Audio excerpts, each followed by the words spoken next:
वालेकुम स्टूडेंट्स आज का जो हमारा लेक्चर है क्लास 10th का lecture number 28 chapter number partial fraction है। टॉपिक हमारा पार्शियल फ्रैक्शन। हम डिस्कस कर रहे थे कि हमारे पास जब पार्शियल फ्रैक्शन में देखो हमारे पास अगर कोई भी फ्रैक्शन हो तो डिनोमिनेटर अगर हमारे पास जो है नॉन रिपीटेड लीनियर फैक्टर हो। अब आज का जो हमारा टॉपिक है वो है अगर हमारे पास जो है डी एफ एक्स का मतलब डिनोमिनेटर हमारे पास जो है वो रिपीटेड लीनियर फैक्टर हो। अब रिपीटेड और नॉन रिपीटेड को आप कैसे आइडेंटिफाई कर पाएंगे, इसमें स्टूडेंट यूँ होगा कि हमारे पास जो डिनोमिनेटर होगा गिवन क्वेश्चन में उसमें अगर होल की पावर मतलब जैसा ये है एक्स माइनस वन होल की पावर 2 आ जाए, 3 आ जाए, 4 आ जाए तो इसको हम कहेंगे रिपीटेड। अगर जिस तरीके से एक्स माइनस 2 लिखा हुआ है जिस तरीके से प्रीवियस लेक्चर में था एक्सरसाइज 4.1 में, उसमें होल की पावर नहीं थी मतलब कि 1 थी। होल की पावर 1 आ जाए तो उसको हम कहेंगे नॉन रिपीटेड। अगर होल की पावर 2 आ जाए, 3 आ जाए, 4 आ जाए तो उसको हम कहेंगे रिपीटेड, जैसे कि x minus one whole square है। अब यहाँ पे ये वाली जो पावर 2 है इससे ये पता चलता है कि ये जो डिनोमिनेटर है ये रिपीटेड है। अब लीनियर के लिए हम कैसे आइडेंटिफाई करते होते हैं, लीनियर के लिए हम इसी कैसे आइडेंटिफाई करते होते हैं कि जो फैक्टर है जो ब्रैकेट्स के अंदर लिखा हुआ है इसमें हम x की पावर देखेंगे वो 1 होनी चाहिए तो उसको हम कहेंगे लीनियर।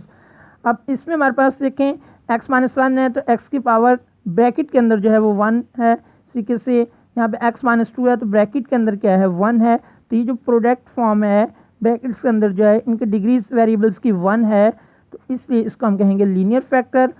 होल की पावर 2 आ गई है तो इसको हम कहेंगे रिपीटेड। अगर यहाँ पे ये 2 ना होता तो फिर ये नॉन रिपीटेड बनता। अब इसको हम सॉल्व कैसे करेंगे, सॉल्व करने के लिए वही मेथड होगा कि सबसे पहले तो आप रैशनल फ्रैक्शन को आइडेंटिफाई करेंगे कि हमारे पास जो है प्रॉपर फ्रैक्शन है या इम्प्रॉपर फ्रैक्शन है। अब प्रॉपर और इम्प्रॉपर के लिए हम क्या करते होते हैं कि नोमिनेटर की भी डिग्री देखेंगे, टोटल डिनोमिनेटर की भी डिग्री देखेंगे। अगर नोमिनेटर की डिग्री लेस है डिनोमिनेटर से तब प्रॉपर फ्रैक्शन होगा। अब इसमें नोमिनेटर की डिग्री 2 है जबकि डिनोमिनेटर की डिग्री कितनी है, इसमें अगर हम इसका स्क्वायर ओपन करें तो 2 इसकी हो जाएगी और 1 इसकी हो जाएगी, मतलब कि जब मल्टीप्लाई होंगे तो ये एक्स क्यूब बन जाएगा सिंप्लीफाई करने के बाद। तो डिग्री डिनोमिनेटर की हो जाएगी 3। नोमिनेटर की डिग्री 2 है, डिनोमिनेटर की डिग्री 3 है तो इसका मतलब कौन सा फ्रैक्शन बना, प्रॉपर फ्रैक्शन। अब अगर प्रॉपर फ्रैक्शन है तो फिर हम डायरेक्ट इसको सपोज करते होते हैं। आप लेफ्ट हैंड साइड राइट करेंगे मतलब कि लेफ्ट साइड पे ये जो क्वेश्चन है इसको राइट कर लेंगे। अब राइट हैंड साइड पे क्या आएगा, A by x minus one plus B by x minus one whole square. अब क्योंकि प्रीवियस लेक्चर में नॉन रिपीटेड था, देखिए यहाँ पे 2 नहीं था इसलिए हमने ए बाय करके लिखा था और उस होल स्क्वायर नहीं लिखा था, जब इसमें है रिपीटेड।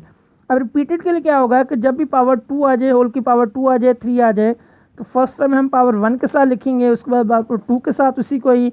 अगर यहाँ पे 3 होती पावर तो फिर हम 3 के साथ भी लिखते, step by step powers increase करेंगे। अब इसमें स्टूडेंट हमारे पास जो था नेक्स्ट स्टेप बना कि A by x minus one plus B by x minus one whole square. तो ये रिपीट हो रहा है, ये देखें एक्स माइनस वन 2 टाइम्स हो रहा है इसलिए इसे हमने रिपीटेड का नेम दिया है। प्लस सी बाय आगे है एक्स माइनस 2। अब आप कैसे आइडेंटिफाई कर पाएंगे कि हमने, या आपको कैसे पता चलेगा कि हमने नोमिनेटर्स में कितने अननोन्स लिखने हैं, मतलब कितने अल्फ़ाबेट लेटर्स लिखने हैं, कैपिटल लेटर्स जो A B C D E कहाँ तक हम राइट करेंगे। तो उसके लिए ये कंसेप्ट आपने बनाना है कि डिनोमिनेटर की जितनी टोटल डिग्री होगी नोमिनेटर्स में उतने अननाउंस आएंगे।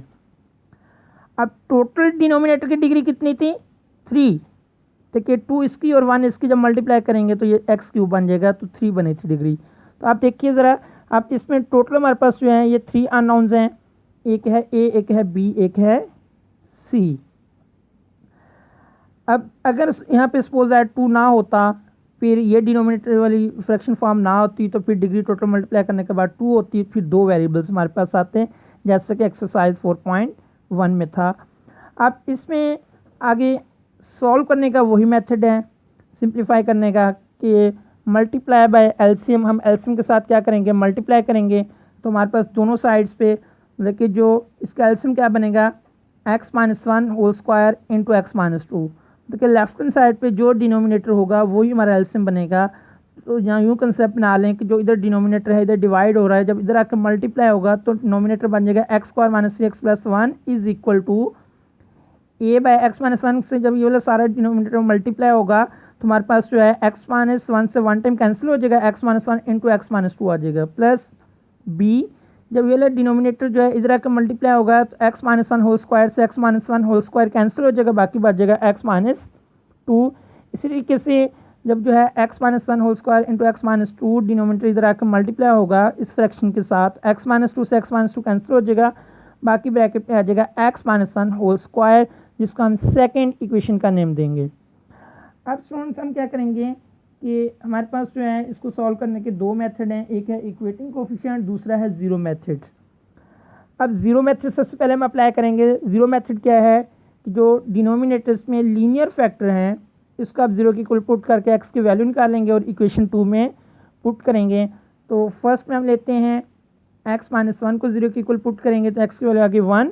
अब एक्स की वैल्यू वन इक्वेशन टू में पुट करेंगे तो हमारे पास बन जाएगा वन का square minus three into one plus one is equal to A bracket में एक्स है तो एक्स पे वन पुट किया, one minus one into one minus two plus B x यहाँ पे एक्स की वैल्यू पुट करेंगे one minus two plus C x यहाँ पे एक्स की वैल्यू पुट करेंगे one minus one whole square.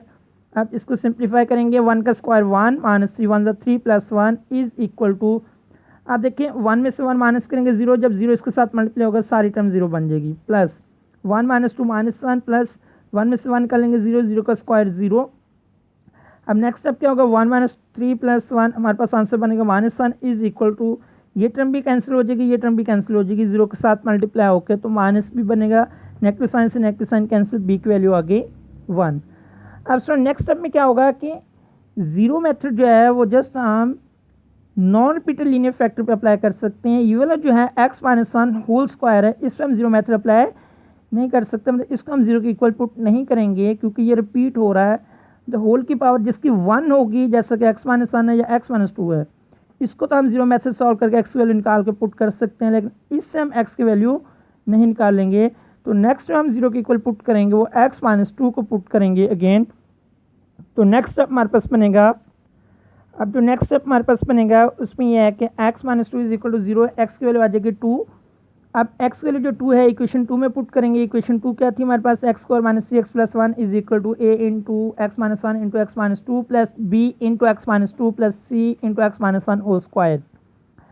अब इस इक्वेशन में जब हम टू पुट करेंगे तो एक्स यहाँ पे टू आ जाएगा, टू का square minus three into two plus one A into two minus one into two minus two plus B two minus two plus C two minus one whole square. अब two का square लेंगे तो four, three को two से multiply करेंगे six plus one is equal to, आप student देखिएगा कि टू में से टू माइनस करेंगे जीरो, जीरो जब इसके साथ मल्टीप्लाई होगा जीरो टर्म हो जाएगी, प्लस टू में से टू माइनस करेंगे जीरो, टू में से वन निकालेंगे तो वन का स्क्वायर लेंगे सी, ये टर्म भी जीरो हो जाएगी, ये टर्म भी जीरो हो जाएगी, जब इसको सिंप्लीफाई करेंगे four minus six plus one को तो माइनस वन, सी की वैल्यू आ गई हमारे पास माइनस वन। अब हम क्या करेंगे कि जो हमारे पास जो है सी की वैल्यू आ चुकी है और स्टूडेंट बी की वैल्यू आ चुकी थी, जबकि अभी जो है कैपिटल ए अननोन रहता है। अब उसके हम कैसे वैल्यू फाइंड करेंगे, क्योंकि उसकी तो हम जीरो मेथड से वैल्यू नहीं फाइंड कर सकते। अब उसके हम कैसे वैल्यू फाइंड करेंगे, सेकंड मेथड जो था इक्वेटिंग कोफिशिएंट वाला उससे हम फाइंड करेंगे। तो इक्वेटिंग कोफिशिएंट के लिए हम क्या करेंगे, जो सेकेंड इक्वेशन थी जो ये वाली फॉर्म में थी इसको हम जी सिंप्लीफाई कर लेते हैं।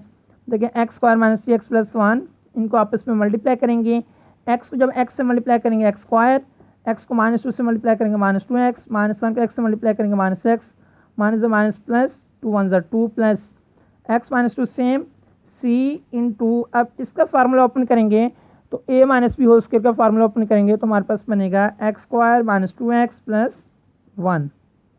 अब नेक्स्ट स्टेप क्या बन जाएगा, x square minus three x plus one is equal to A into x square, इसको सिंप्लीफाई करेंगे minus two x minus x बन जाएगा माइनस थ्री एक्स, बाकी सारी का सारा सेम राइट कर देंगे। अब इसको हम दे देंगे इक्वेशन थ्री का नेम। अब इक्वेटिंग कोफिशिएंट हमने क्या करना है कि इक्वेटिंग कोफिशिएंट हम कर लेते हैं एक्स स्क्वायर, मतलब कि लेफ्ट हैंड साइड और राइट हैंड साइड से जो एक्स स्क्वायर के कोफिशिएंट्स होंगे जस्ट उनको लेंगे, बाकी सब टर्म्स का हम छोड़ देंगे। इक्वेटिंग कोफिशिएंट देखें लेफ्ट हैंड साइड पे एक्स स्क्वायर का कोफिशिएंट क्या है वन, तो जस्ट वन लिख दिया हमने इज इक्वल टू ए। अब इस ब्रैकेट में देखें कि एक्स स्क्वायर का क्वेश्चन क्या है, इस टर्म में से एक्स का क्वेश्चन वन है तो हमने वन राइट किया, आगे ये टर्म्स कैंसिल हो जाएंगी प्लस। अब इसमें एक्स स्क्वायर नहीं है, इसमें एक्स स्क्वायर नहीं है तो इसका हम जो है देखें एक्स स्क्वायर का क्वेश्चन 0 है, तो जो अब देखें हम एक्स स्क्वायर क्वेश्चन कर रहे हैं तो एक्स स्क्वायर वाली टर्म नहीं है तो वहाँ हम 0 राइट करेंगे। प्लस अब इसमें क्या है कि एक्स स्क्वायर का क्वेश्चन 1 है तो 1 आ गया। अब इसको हम सिंप्लीफाई करेंगे तो 1 is equal to A plus B 0 से मल्टीप्लाई होगा, ख़त्म टर्म कैंसिल हो जाएगी, प्लस सी 1 से मल्टीप्लाई होगा सी। अब स्टूडेंट देखिए हमने वैल्यू फाइंड करनी है ए की।